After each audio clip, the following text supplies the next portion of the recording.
warahmatullahi wabarakatuh. Waalaikumsalam warahmatullahi wabarakatuh.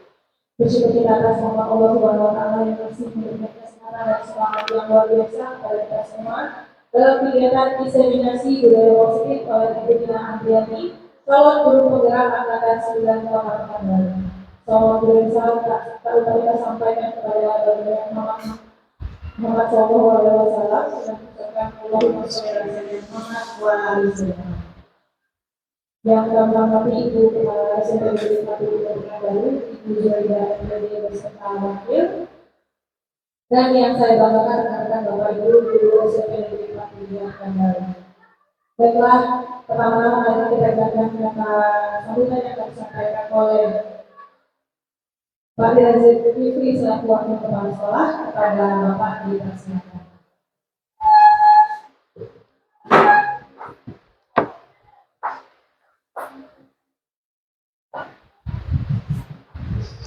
Bismillahirrahmanirrahim. Assalamualaikum warahmatullahi wabarakatuh. Waalaikumsalam warahmatullahi wabarakatuh. Terima kasih kepada Ibu Ibu selaku ketua acara dalam kegiatan diseminasi ini.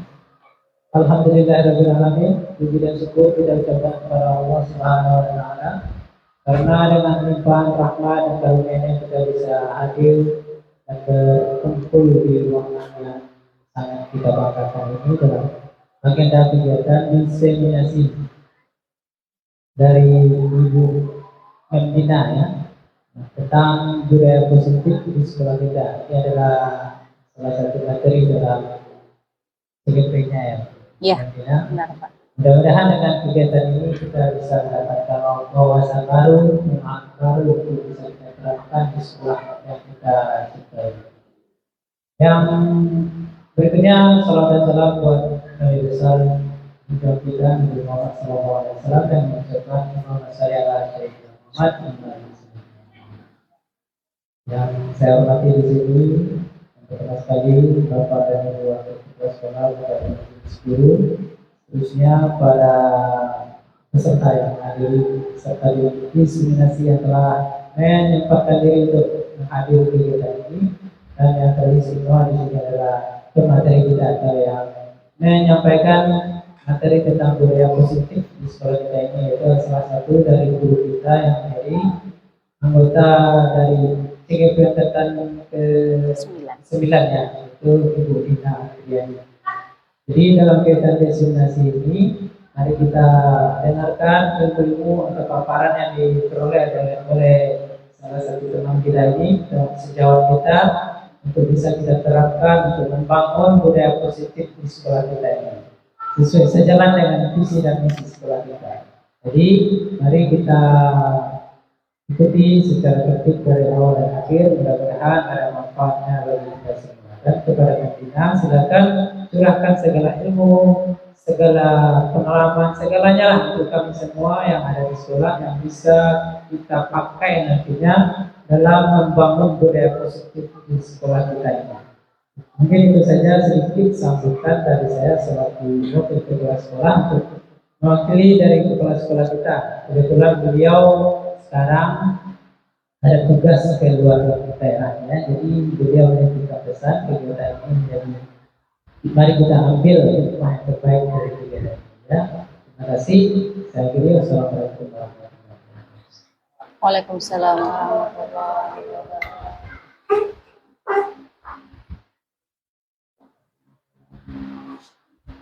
Baik, terima kasih kepada Bapak. Selanjutnya langsung saja kita dengarkan pemaparan materi mengenai modul 1.2 budaya positif oleh Mendina Andriani. Kepada Mendina dipersilakan.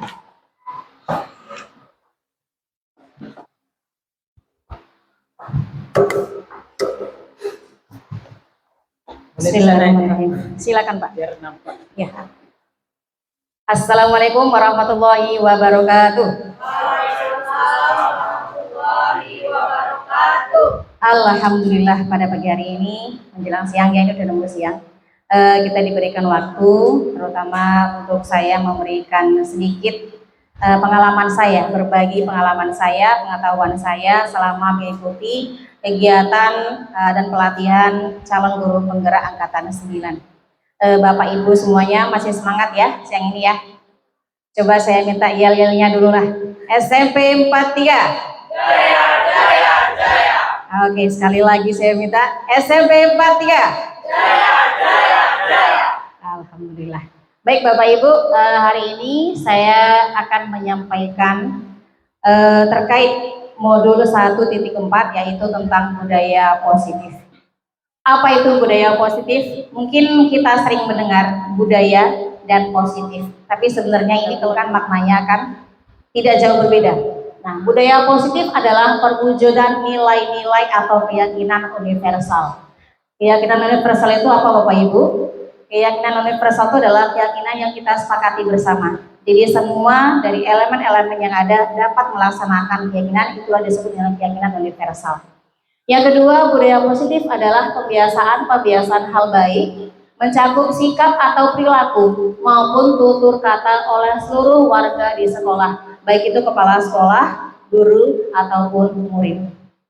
Bagaimana agar budaya positif di sekolah dapat terwujud? Ya, ini kita sedikit Bapak Ibu, karena ini jadi PR kita bersama.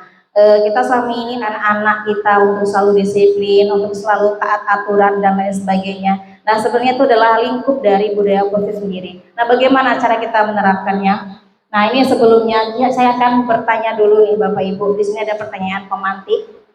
Apakah Bapak Ibu setuju pemberian hukuman dapat mendisiplinkan siswa? Bagaimana Bapak Ibu? Ibu Rahimah, ada yang ingin disampaikan? Silakan. Dan menurut saya pemberian hukuman paling tidak bisa memberikan pencerahan pada siswa, walaupun tidak harus semua tindakan kesalahan itu harus dilakukan dengan sanksi. Tapi kan ada batas-batas tertentu sampai kita bisa mengatasi hingga hukuman itu bisa dijatuhkan kepada siswa. Luar biasa, terima kasih Ibu Rahimah. Ada lagi Pak Ibu? Ada yang ingin pendapat? Atau yang kedua, bisa juga pemberian hadiah dapat meningkatkan prestasi siswa. Apakah Bapak Ibu setuju dengan pernyataan tersebut? Setuju? Setuju ya? Setuju. Ya. Bapak Zil bagaimana? Setuju ya. Jadi pemberian hadiah dapat meningkatkan prestasi siswa. Yang ketiga, guru harus mampu memberikan solusi terhadap permasalahan siswa. Apakah guru harus memberikan solusi terhadap permasalahan siswa? Iya. Oke, ya silakan Ibu. Ayo disampaikan. Oh, saya terus ya. Oh iya, nggak apa-apa. Menurut saya solusi itu harus ditemukan oleh siswa. Guru hanya berperan membantu siswa untuk menemukan jalan dari permasalahan itu sehingga dia bisa mengambil satu keputusan tertentu. Jadi bukan kita yang memberikan solusinya, mereka yang memberikan solusinya hanya berdasarkan pengawasan kita dan juga kita bisa begitu. Iya. Luar biasa sekali Bu Rahimah. Benar ya. Ini terkait jawabannya apakah setuju atau tidak, apakah memang seharusnya begitu, akan kita temukan jawabannya nanti seiring dengan paparan yang akan saya jelaskan. Ya, kita lanjutkan Bu Rahimah. Nah, menerapkan budaya positif di sekolah, di lingkungan sekolah kita, ada 6 konsep inti yang harus kita pahami bersama. Yang pertama yaitu disiplin positif, yang kedua motivasi perilaku manusia, yang ketiga kebutuhan dasar manusia, yang keempat posisi kontrol, yang kelima keyakinan kelas, dan keenam segitiga restitusi. Nah, dari apa yang dijawab oleh Ibu dan Bapak tadi, sebenarnya ada sedikit sudah mengarah ke salah satu konsep inti yang harus diwujudkan dalam budaya positif. Tapi nanti kita bahas kembali bagaimana paparan yang lebih lengkapnya akan kita bahas selanjutnya. Yuk. Yang pertama, perubahan budaya paradigma pembelajaran. Jadi sebelum kita masuk disiplin positif, dalam menerapkan atau mewujudkan budaya positif sekolah, ada satu hal yang harus kita pahami. Secara konsep, apa itu perubahan paradigma pembelajaran? Nah, kita tahu bahwa sekarang kita sudah menerapkan kurikulum Merdeka Belajar. Nah, kenapa kurikulum Merdeka Belajar? Itu salah satunya dilatar belakangi oleh adanya pemikiran perubahan paradigma pembelajaran. Apakah itu? Yaitu pembelajaran yang berorientasi pada penguatan kompetensi dan pengembangan karakter sesuai dengan dimensi profil pelajar Pancasila. Jadi di sana sebelum kita jauh, kita harus menetapkan dulu bahwa konsep kita dalam pembelajaran itu adalah mengembangkan karakter sesuai dengan profil pelajar Pancasila. Di situ kita harus melakukan perubahan paradigma pembelajaran. Kalau dulu kan kita kita belajar mengajar di sekolah itu ya hanya mengajar, kita tidak memberikan karakter. Tapi sekarang kita harus menerapkan konsep bahwa pembelajaran di sekolah itu harus mengacu pada perubahan karakter sesuai dengan profil pelajar Pancasila. Yang berikutnya, bagaimanakah prinsipnya? Prinsip dalam pembelajaran itu adalah mempertimbangkan kebutuhan capaian belajar murid saat ini. Jadi kita tidak hanya memikirkan kebutuhan guru saja, yang penting materi tercapai, bukan seperti itu. Tapi bagaimana kita memikirkan kebutuhan siswa kita di kelas. Kita harus mengajarkan mereka, memberikan pembelajaran sesuai dengan apa yang mereka butuhkan, sesuai dengan zamannya. Begitu. Berikutnya, pembelajaran harus membangun kapasitas belajar murid menjadi pembelajaran sepanjang hayat. Tidak ada kata terlambat, tidak ada kita setelah belajar ini selesai ya sudah, bukan. Tapi kita berprinsip bahwa belajar itu harus berkesinambungan, terus menerus, tidak putus. Di kelas 1 belajar ini sudah, bukan. Tapi kita harus belajar saling terus memperbaiki diri, karena memang semuanya itu berkesinambungan, berkelanjutan. Yang berikutnya, pembelajaran mendukung perkembangan kognitif dan karakter murid. Jadi selain kognitif, kita juga harus mendukung perkembangan karakter murid kita. Yang berikutnya, menyesuaikan konteks kehidupan murid. Nah, ini pembelajaran yang mengacu pada kodrat alam dan kodrat zaman. Konteks murid kita itu di lingkungan kita berbeda. Lingkungan sekolah kita, cara kita mengajarkan proses pembelajaran kita tentu berbeda dengan daerah-daerah desa lainnya. Itu menyesuaikan dari kebutuhan dan konteks lingkungan murid kita.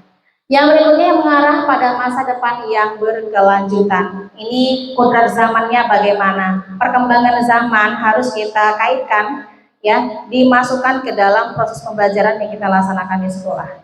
Itu adalah paradigma pembelajaran kita. Nah, Bapak Ibu, kita masuk ke poin pertama tentang 6 konsep penerapan budaya positif. Yang pertama adalah disiplin positif. Adalah suatu pendekatan yang diterapkan dalam mendidik murid dengan tujuan untuk membentuk kontrol diri dan meningkatkan kepercayaan diri sehingga murid dapat berperilaku sesuai dengan nilai-nilai kebajikan universal. Ini jelas ya Bapak Ibu ya. Jadi disiplin positif itu untuk membentuk kontrol diri. Tujuannya meningkatkan kepercayaan diri agar nanti murid dapat berperilaku sesuai dengan dimensi profil pelajar Pancasila sehingga akan terwujudlah nilai-nilai kebajikan universal yang ada di sekolah. Itu disiplin positif. Nah, yang kedua, inti yang kedua yaitu motivasi perilaku manusia. Bapak Ibu, perilaku manusia itu ada dorongannya. Mengapa dia begitu? Ada dorongan motivasi dalam dirinya. Nah, berdasarkan apa yang sudah kita pelajari bahwa motivasi perilaku manusia itu didorong oleh 3 hal. Yang pertama, menghindari ketidaknyamanan atau hukuman. Ini tidak hanya murid, guru juga kita kadang merasakan hal yang demikian. Jadi kita melakukan sesuatu karena apa? Karena takut dihukum. Ada kan yang begitu? Karena takut ditegur. Ada. Nah, itu berarti dorongannya adalah dorongan karena takut hukuman atau menghindari ketidaknyamanan. Nah, ini disebut dorongan ekstrinsik. Dorongan dari luar. Jadi bukan karena dari diri kita tapi dari luar. Yang kedua, motivasi berperilaku karena ingin mendapatkan imbalan atau hadiah. Nih iming-iming hadiah. Nah, besok kalau kamu dapat juara 1 saya kasih sepeda. Nah, ini kalau presiden begitu ya. Nah, itu imbalan hadiah. Nah, akhirnya dia berperilaku baik, berperilaku sesuai dengan tujuan yang ingin dicapai. Tujuannya mendapat hadiah. Nah, bagaimana cara dia agar mendapatkan hadiah? Dia akan berperilaku begitu. Itu namanya motivasi ingin mendapat hadiah. Dan ini juga masuk motivasi ekstrinsik, motivasi dari luar, bukan dari dalam. Nah, Yang ketiga yaitu motivasi ingin menjadi pribadi yang diinginkan. Nah, inilah motivasi intrinsik. Jadi dia tidak peduli hukuman, dia tidak peduli dengan hadiah, tapi dia berubah karena memang ingin berubah dari dalam hatinya. Ini motivasi intrinsik. Jadi kalau ada misalnya nih, nah, misalnya kita ada iming-iming, kamu mau nggak? Saya kasih hadiah, tapi kamu ikut caraku. Karena dia punya nilai diri, punya dorongan dari dalam diri, dia tidak akan tergoyahkan dengan adanya hadiah. Nggak akan tergoyahkan. Ya apapun yang dia diiming-imingi olehnya, ketakutan-ketakutan yang diberikan kepadanya, tidak akan terpengaruh dengan apa yang sudah dia yakini dalam hati. Karena dia berprinsip, dia melakukan ini karena dari dalam hatinya. Inilah dorongan intrinsik. Nah, menurut Bapak Ibu semuanya nih, kira-kira dari 3 motivasi ini, mana yang harus kita kembangkan? Yang mana? Yang ketiga ya, di dorongan. Iya, dorongan karena ingin menjadi pribadi yang diinginkan. Nah, lanjut. Nah, dalam berperilaku, tentunya mau siswa ataupun siapapun, pasti kita ingin memberikan respon. Ya, kita menghadapi, sekarang kita para guru menghadapi siswa. Siswanya berperilaku begini. Nah, bagaimana respon kita?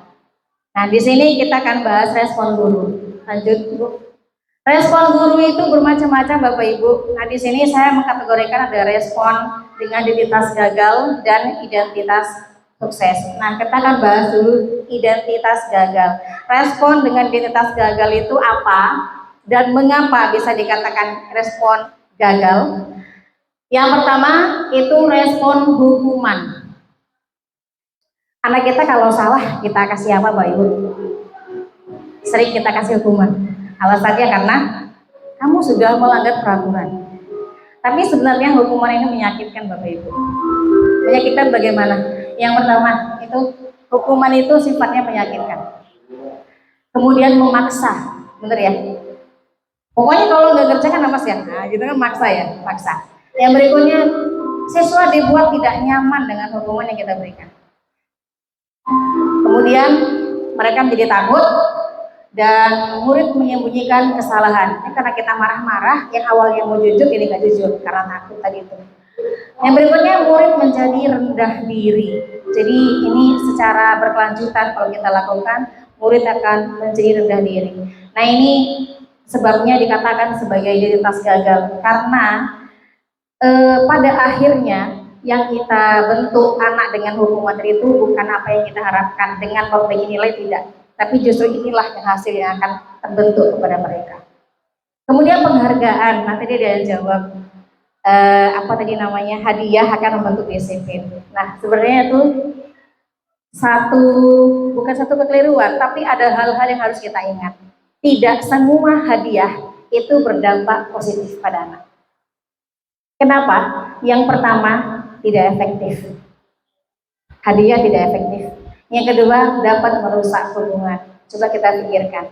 Si A, yang nilainya tinggi, kita kasih hadiah. Yang si B tidak. Nah, akhirnya si B yang tidak tadi merasa tidak senang dengan si A. Itu dapat merusak hubungan. Nah, yang berikutnya, mematikan kreativitas. Anak yang tanpa hadiah dengan anak yang diberi hadiah lebih kreatif yang tanpa hadiah. Karena dia melakukannya dari dalam diri, bukan karena hadiahnya. Ya Bapak Ibu ya, gitu. Nah, berikutnya menghukum dengan sistem ranking. Jadi Bapak Ibu, kenapa kurikulum 13 tidak ada ranking? Ini sebabnya. Ranking itu mungkin dari satu sisi dapat menaikkan motivasi siswa, tapi di sisi lain sebenarnya itu siswa lama-kelamaan intrinsiknya nggak ada. Dia ingin belajar lebih giat karena ingin dipuji di tempat umum, dipanggil satu-satu. Ini udah pernah disiap, yes gitu kan. Kayak ada kesombongan gitu. Jadi hadiah ranking itu sebenarnya harus kita pertimbangkan lagi. Yang berikutnya, merampas hak menghargai diri sendiri. Yang ranking kita kasih hadiah, ya, yang bagus kita kasih hadiah, kita kasih peringkat, yang nggak bagus kita biarkan. Sementara belum tentu yang nggak ranking tadi nggak berprestasi. Belum tentu yang nggak ranking, yang nggak dapat hadiah tadi tidak punya nilai, belum tentu. Tapi karena kita ada tadi penghargaan yang tadi tuh, akhirnya dia berpikir, aku nggak bisa apa-apa, Bu. Aku nggak bisa berbuat apa-apa, Pak. Saya aja nggak ada penghargaan apa-apa. Jadi akhirnya dia tidak bisa menilai dia sendiri. Padahal kalau kita gali, dia punya sesuatu yang pasti ada yang bisa dikembangkan. Inilah kurikulum 13 sama ini. Memerdekakan murid. Kita yang menggalinya sebagai petani, anak sebagai padinya, kitalah yang menggalinya. Jadi Bapak Ibu, kenapa? Sebentar Bapak Ibu, kenapa identitas gagal itu hukuman dan penghargaan masuk? Karena inilah sebabnya. Tapi sekali lagi, penghargaan tidak semuanya bernilai negatif. Nah, kitalah yang harus pandai memilah-milahnya kembali. Sesuaikan dengan waktu dan cara kita memberikan hadiahnya. Ya, lanjut. Nah, kalau tadi responnya ada berupa penghargaan sebagai perilaku dan terhadap perilaku siswa, maka sekarang identitas suksesnya kita merespon dengan cara konsekuensi dan restitusi. Bapak Ibu pernah nggak begini bilang ke anak, misalkan berbuat salah, terus kita sampaikan begini, nah, kamu tahu kenapa kamu berbuat salah? Pernah? Pernah ya? Kamu tahu tidak kalau perbuatanmu sudah melanggar peraturan? Pernah Bapak ya? Pernah kita sampaikan begitu kalau anak salah ya? Pernah. Atau kita menyampaikan begini, kamu sudah melanggar ini, kamu nggak tahu hukumannya apa? Pernah begitu ya? Pernah. Nah, itu adalah bentuk konsekuensi dan restitusi. Di mana kedua respon kita ini itu mengarahkan kepada nilai-nilai kebajikan dalam diri anak. Bedanya, kalau dia konsekuensi lebih kepada perlu monitoring berkelanjutan. Nah, kita kalau sudah ngasih sanksi ke anak, nah besok ulangi lagi enggak, kan gitu. Kita monitor terus perkembangannya, itu konsekuensi. Kalau dia restitusi, nah kalau kita restitusi, berhasil kita melakukan restitusi kepada anak, itu anak dari dalam diri dia sudah muncul. Tanpa kita kontrol pun, kalau dalam diri dia sudah muncul nilai itu, nggak perlu kita khawatir. Dia pasti akan terus melakukan hal yang positif. Begitu. Lanjut. Oke. Ini hukuman atau konsekuensi. Bapak Ibu, ayo kita coba menjawab beberapa kasus yang sudah saya tampilkan di layar. Silakan Bapak Ibu jawab. Ini kita bahas satu-satu ya.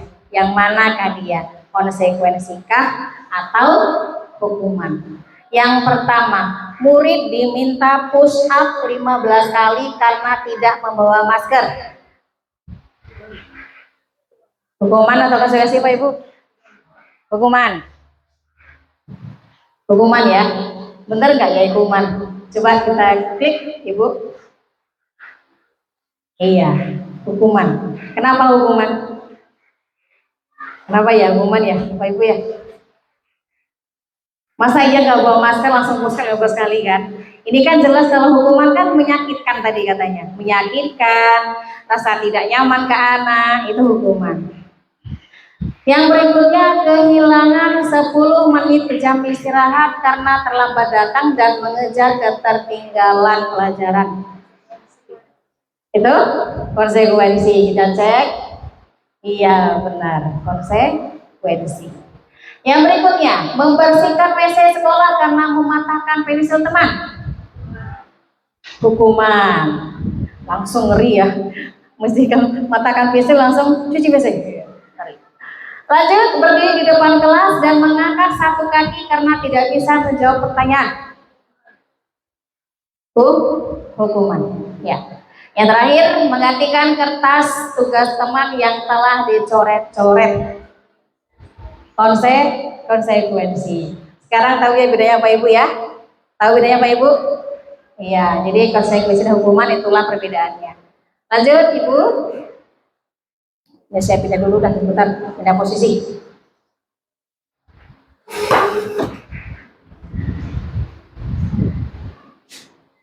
Yang ketiga, konsep inti yang ketiga dalam membentuk budaya positif yaitu kebutuhan dasar manusia. Tadi saya sampaikan perilaku didorong oleh adanya motivasi baik ekstrinsik maupun intrinsik. Nah, yang berikutnya didorong adanya kebutuhan dasar manusia. Ada 5 kebutuhan dasar manusia. Bapak Ibu, kita pernah jumpain kasus anak yang broken home, perilakunya akan berbeda dengan anak yang dari keluarga baik-baik saja, ya kan? Ya. Anak yang orang tuanya sering keluar kota akan berbeda perilakunya dengan anak yang ayah ibunya stay di rumah terus. Benar Bapak Ibu? Benar ya? Benar. Begitupun anak yang cukup mendapatkan kasih sayang dari orang tuanya, dari lingkungannya, akan berperilaku berbeda dengan anak yang memang ditinggal lama oleh orang tuanya. Benar Bapak Ibu? Benar. Nah, itu semuanya kenapa Bapak Ibu? Karena perilaku mereka menunjukkan ingin memenuhi kebutuhan dasar diri mereka. Ada kebutuhan yang mereka ingin penuhi, yang tak terpenuhi di rumah, dia cari di sekolah. Itu ingin menunjukkan bahwa aku tuh pengen diginiin gitu. Karena kita sering mendengar adanya anak MPO ya, mencari perhatian orang. Itu seolah kan dia mencari macam kita minta diperhatikan. Iya kan? Ada kan? Ada. Nah, itu bentuk dari ingin memenuhi kebutuhan dasar yang ada dalam diri mereka. Nah, inilah Bapak Ibu. Jadi kebutuhan dasar itu ada pertama bertahan hidup. Ya, bertahan hidupnya terkait makan, tempat tinggal, terkait di situ. Anak yang sarapan pagi, mungkin nggak sarapan, terus diambilnya lah sarapan temannya dengan cara direbut. Ku ambil lah punya makanannya ya, katanya. Terus ngadulah si anak tadi, kok diambil punya aku kan belum sarapan, aku juga belum sarapan. Ternyata setelah diselidiki ini anak belum sarapan di rumah. Karena nggak ada sarapan, dia lapar, uang nggak ada, diambil barang punya temannya, diambil sarapan temannya. Nah, ini adalah bentuk dia ingin sebenarnya memenuhi kebutuhan dia untuk bertahan hidup. Ini kasih sayang dan rasa diterima. Ini yang kebanyakan kita bilang anak MPO, mencari perhatian. MPG lah, mencari perhatian guru. Kenapa kamu ribut di kelas? Nah, nggak ada mem, biar mem aja, ya senang aja tegur sama mem katanya. Senang ditegur sama mem, berarti sampai di rumah dia gimana kan gitu. Berarti sama ini mungkin dia tidak ditegur-teguran, tidak diperhatikan sama orang tuanya. Akhirnya dia berperilaku begitu, ingin mendapatkan perhatian dari gurunya. Ada lagi penguasaan, ditopok-topok kepala kawannya, ya, dia ancam-ancam kawannya. Kenapa begitu? Dia ingin merasa diakui keberadaannya. Aku lebih hebat loh dari mereka. Dia ingin merasa begitu. Karena apa? Mungkin di rumah pendapatnya tak pernah didengar, ya kan? Mungkin di rumah dia tak pernah diajak diskusi sama orang tuanya. Bisa jadi. Jadi di sekolah ingin menunjukkan, aku punya pendapat, aku punya hak, aku punya kuasa. Itulah kebutuhan dasar penguasaan. Begitupun dengan kebebasan dan semangat. Lanjut Ibu. Nah, ini Bapak Ibu, apakah kita benar-benar sudah memahami kebutuhan dasar anak kita? Ayo kita sama-sama jawab pertanyaannya. Yang ini ada kasus, Dinda seorang anak kelas 3 SD, begitu tiba di rumah sepulang sekolah, menangis dan mengadu pada ibunya bahwa ia benci pada Ibu Rara gurunya. Menurut Anda, Bapak Ibu semua, kebutuhan apa yang berusaha dipenuhi oleh Dinda jika jawabannya seperti berikut? Yang pertama, ibu guru bilang aku tidak boleh bersenandung, kan gak seru jadinya. Kira-kira kalau anaknya bilang gitu, kebutuhan apa yang ingin dipenuhi? Apa Bapak Ibu? Ya, itu pilihannya. Kasih sayang. Ibu guru bilang aku tidak boleh bersenandung, kan gak seru jadinya. Kira-kira kebutuhan apa? Bagaimana Pak Zil? Kebutuhan rasa ingin diterima atau disayang ya. Nah, kita cek dulu Pak Ibu. Yuk. Iya, kesenangan. Kesenangan. Nggak seru katanya. Nggak seru. Lanjut. Ibu guru tidak menyapaku. Ibu guru tidak menyapaku hari ini padahal aku pakai jepit rambut baru. Rasa diterima. Kayak saya. Bener nggak? Ayo. Jadi Bapak Ibu kita tuh harus jeli betul dengan jawaban-jawaban anak. Entah diperhatikan kan? Berarti kasih sayang Bapak Ibu ya? Iya, kasih sayang berarti ya. Coba kita cek yuk. Iya. Jadi dia minta perhatian, dia ngomong kayak gitu. Padahal ngomongnya kan nggak ada kan. Ibu nggak sayang sama aku begitu kan. Tapi dari kata itu kita bisa ngambil semuanya. Lanjut yang ketiga, aku bosan belajarnya gitu-gitu aja. Dengerin ibu guru saja. Yuk apa itu? Jika jawabannya begitu, kebebasan apa? Kebutuhan apa yang ingin dipenuhi?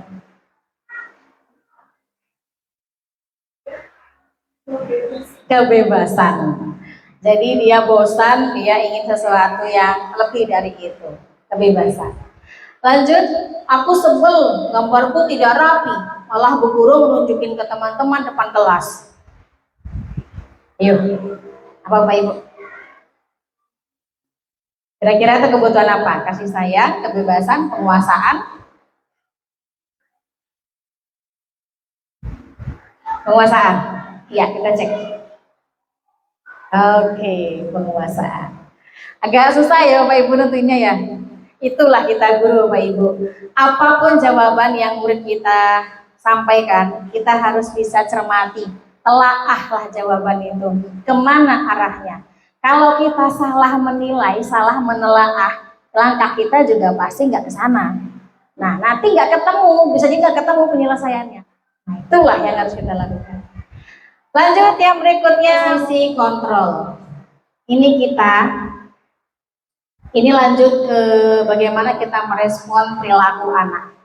Nah, respon kita kan macam-macam Bapak Ibu. Tadi ada yang ngasih hukuman, ada yang ngasih penghargaan, ada yang modelnya konsekuensi, ada yang restitusi. Nah, inilah julukan-julukan bagi kita.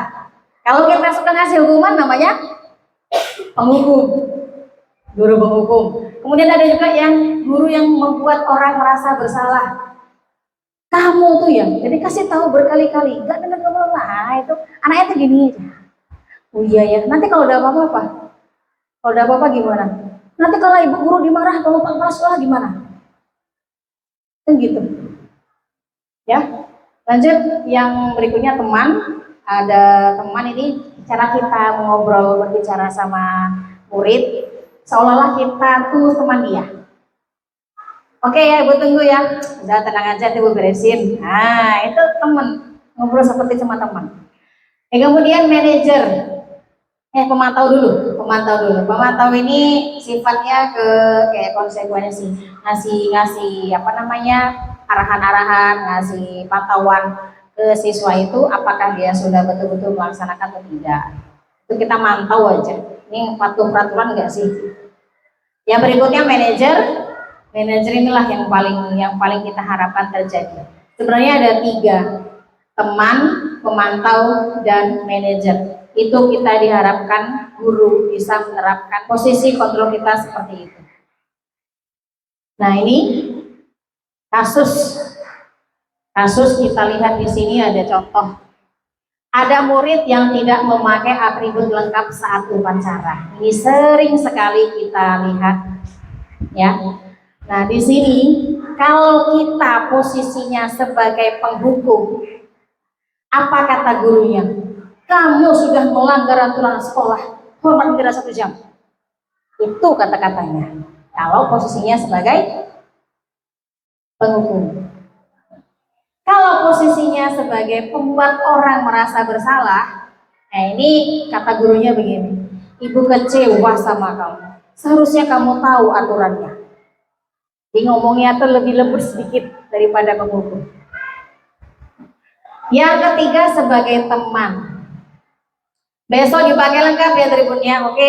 Nah gitu. Jadi dia ngomong sama teman aja. Jangan lupa besok ya, lihat tribunnya, oke? Oke mem. Nah gitu. Kita sebagai teman. Kemudian sebagai pemantau itu kita lebih ngarahkan ke dia peraturan yang telah dibentuk. Ngomongnya begini, kamu kan tahu aturannya, kenapa tidak pakai topi? Kamu sudah tahu konsekuensinya seperti apa kan? Besok dipakai lagi ya. Ujung-ujungnya begini. Lanjut, berikutnya terakhir manajer. Nih, kalau manajer ini Bapak Ibu, kita bukan yang buat putusan, tapi kita ngarahkan. Ngarahkan anak terhadap kesalahan yang dilakukan, terus tindakannya apa? Anak lah yang buat keputusan. Ini sebagai manajer. Nih, coba jelaskan mengapa bisa begini, mengapa tidak pakai atribut lengkap. Ya, keyakinan apa yang sudah kamu langgar, nak? Kamu kan tahu peraturannya seperti apa kan? Kenapa kamu melakukan begitu? Apa yang akan kamu lakukan untuk memperbaikinya? Jadi besok-besok gimana seharusnya? Nah, itu biasanya kita sampaikan ke anak. Lanjut Ibu. Sejauh ini ada yang ingin bertanya Bapak Ibu? Tak ada ya? Jelas ya? Baik, yang kelima, keyakinan kelas. Ini pertanyaannya keyakinan atau peraturan. Beda enggak Bu? Menurut Bapak Ibu bedanya apa? Keyakinan, peraturan. Bedanya apa? Ya, ini coba kita larikan ke contoh dulu, biar Bapak Ibu bisa membedakannya. Mengapa kita memakai helm saat berkendara? Apa jawabannya Bapak Ibu? Biar mengurangi resiko kalau jatuh ya. Nah, apa lagi? Ada alasan lain lagi Pak Ibu? Aturan lalu lintas, dia kena tilang. Iya, itu contoh satu peraturan, satu keyakinan. Peraturannya yang mana?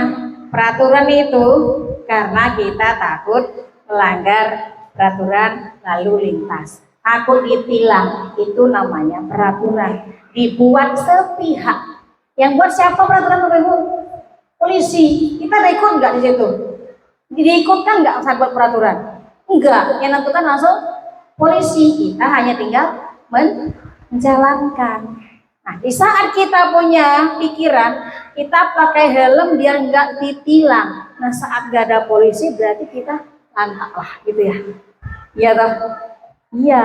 Tapi kalau keyakinan, biar selamat, biar mengurangi risiko kalau jatuh, itu namanya keyakinan dari dalam diri kita. Jadi ada polisi, nggak ada polisi, mau jarak kita pergi dari rumah tuh 10 meter, 20 meter, karena keyakinan kita takut ada sesuatu kalau jatuh, karena kita takut bahaya kalau jatuh, kita tetap pakai helm. Dimanapun, kapanpun kita berada. Itu namanya keyakinan. Nah, sekarang kita akan buat keyakinan kelas. Kenapa Bu keyakinan kelas? Kan sudah ada peraturan sekolah. Itu tadi kita kembalikan. Peraturan dibuat oleh sekolah. Siswa diikutkan? Tidak. Kalau keyakinan, siswa diikutkan. Diikutkan. Nah, yuk kita buat keyakinan. Keyakinan disepakati bersama, dijalankan bersama. Itulah namanya keyakinan kelas. Kalau dulu Bapak Ibu kesepakatan namanya ya. Nah, sekarang namanya keyakinan. Bukan kesepakatan lagi. Kenapa? Kalau kesepakatan namanya berarti sepakat aja. Jalankan atau tidak kita nggak tahu. Nah, tapi kalau keyakinan, harapan kita betul diyakini lalu dilaksanakan. Itulah keyakinan kelas. Konsep keyakinan kelas yang pertama lebih abstrak dari peraturan. Peraturan tertulis kan Bapak Ibu berdasarkan undang-undang. Sekian pasal sekian itu peraturan. Kalau keyakinan nggak ada pasalnya, nggak ada. Sifatnya abstrak. Harus menghormati orang tua dan guru. Nah, itu abstrak. Tapi itu diyakini. Kemudian berupa nilai universal. Bersifat universal yaitu bersifat semua elemen bisa menjalankan, sudah disepakati bersama dan bisa dijalankan bersama. Kalau cuma satu golongan yang menyepakati itu bukan nilai universal namanya. Kalau universal itu semuanya bisa dijalankan. Yang berikutnya berbentuk kalimat positif. Kalau peraturan, dilarang merokok di ruangan ini. Kalau dia nilai keyakinan, itu nilainya berkalimatnya kalimat positif. Apa ya? Kalau kalimat positif ya.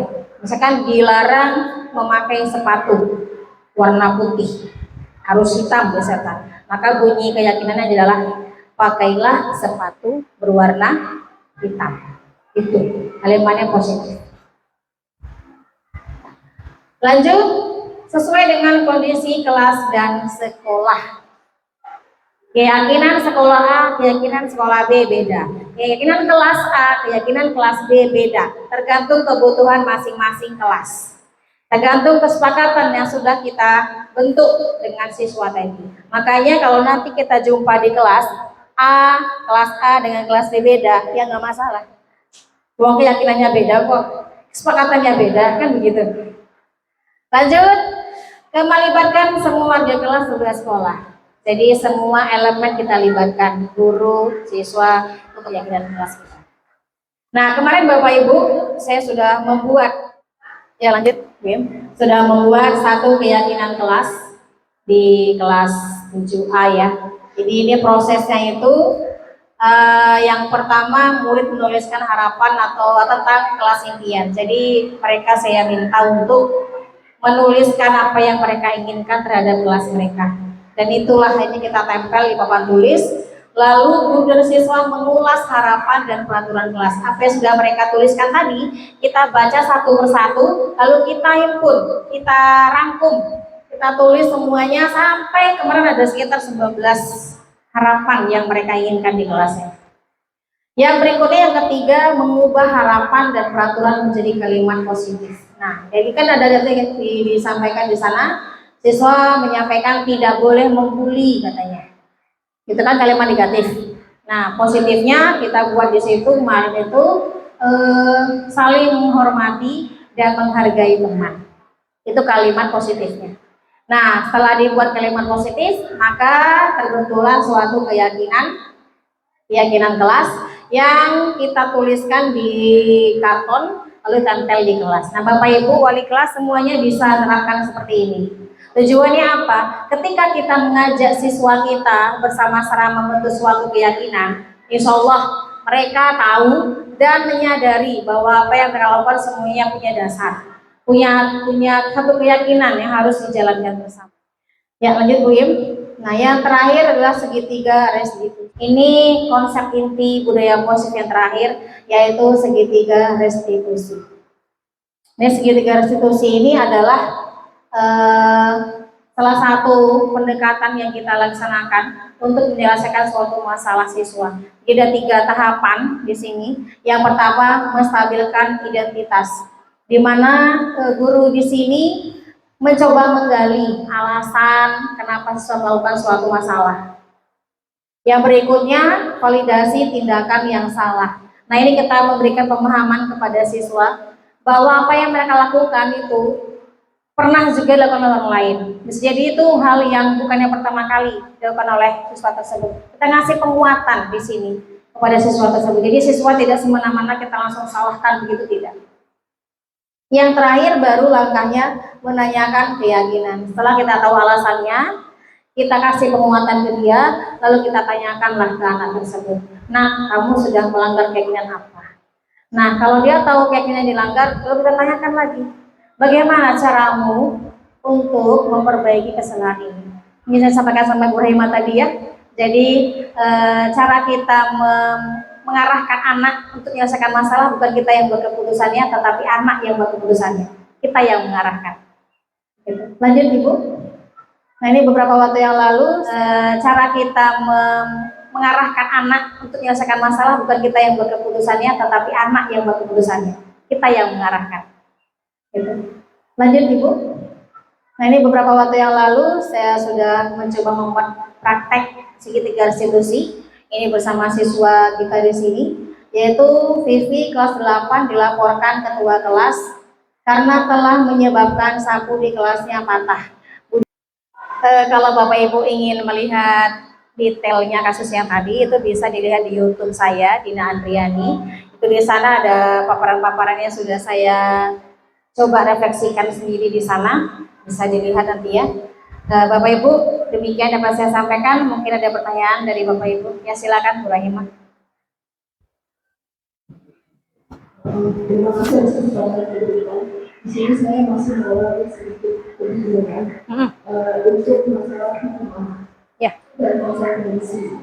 Kalau dari pemaparan yang diberikan tadi yang saya tangkap, dalam kasus-kasus seperti itu misalnya kasusnya sifatnya personal.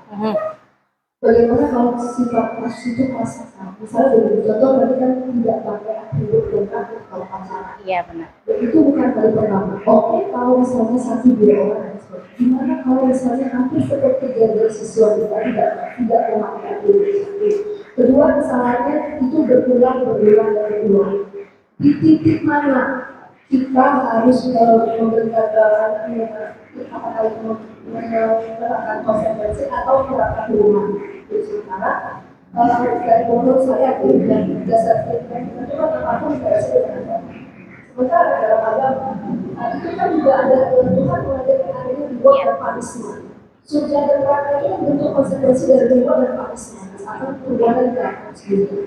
Jadi bagaimana kalau kasus itu sifatnya masalah banyak misalnya dan sudah berulang-ulang di titik mana kita bisa mentoleransi memberikan konsekuensi atau menyadarkan secara yang bilang tadi keyakinan membuat dan di titik mana kita boleh memberikan hukuman. Ya. Luar biasa Ibu Rahimah, pertanyaannya luar biasa sekali. Ini memang sering kita hadapi di sekolah kita ya Bu ya, di mana anak bukan hanya 1-2 orang yang bisa dikatakan melanggar peraturan di sekolah kita, tapi sudah banyak sekali. Dan ini berkelanjutan. Udah kita panggil, berulang lagi. Nah, Bapak Ibu, mungkin kita bisa tanya kembali, bukan kita menyalahkan diri kita, tapi jika seandainya ada anak, secara klasikal artinya sudah banyak yang melakukan kesalahan, berarti kita harus tanya kembali, ini peraturannya efektif atau tidak?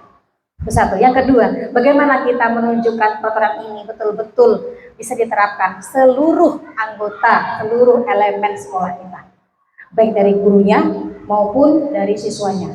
Nah, kadang-kadang siswa ini secara klasikal dia berani karena ada anak lain yang sebelumnya tidak mendapatkan konsekuensi. Akhirnya mereka kayak ikut-ikutan gitu, Bapak Ibu. Tapi kalau kita tunjukkan satu anak yang awalnya misalkan melanggar peraturan, lalu kita tunjukkan konsekuensinya ke mereka, tunjukkan bahwa ini salah, kita langsung pertegas, maka yang lainnya akan mengambil dari situ pelajarannya. Oh, ini tidak boleh, ini ditindak loh sama sekolah. Begitu. Kalau ini klasikal sudah banyak, berarti kita harus pertanyakan kembali terkait peraturannya. Kemudian bagaimana kita melakukan konsekuensi, menunjukkan konsekuensi sebelumnya ke mereka. Nah, itu menurut saya. Terus sampai batas mana? Kita bisa melakukan ini hukuman, ini dihukum. Ada itu ya Bapak Ibu ya Bu Haima ya. Ini dihukum, apakah ini hanya setakat di restitusi saja atau bagaimana? Terkait kasusnya Bapak Ibu, tergantung kasus yang kita jalankan. Kita bukan tidak boleh menghukum. Boleh. Dalam agama juga kita boleh menghukum kan? Boleh. Bukan kita tidak boleh menghukum, bukan tidak boleh memberi secara, bukan begitu. Tapi sebaiknya langkah awal yang kita laksanakan itu jangan langsung menghukum. Karena kita laksanakan itu kan semuanya itu ada tahapannya. Kalaulah misalkan nanti secara restitusi nggak berhasil, konsekuensi nggak berhasil, kemudian kita secara teman nggak berhasil, mungkin kita bisa diskusikan bersama terkait elemen dalam sekolah kita dengan ibu BK-nya, bapak BK-nya, dengan kepala sekolah dan sebagainya. Kita bisa libatkan di situ. Bukan berarti kita nggak boleh menghukum, bukan. Semuanya seluruhnya pastinya.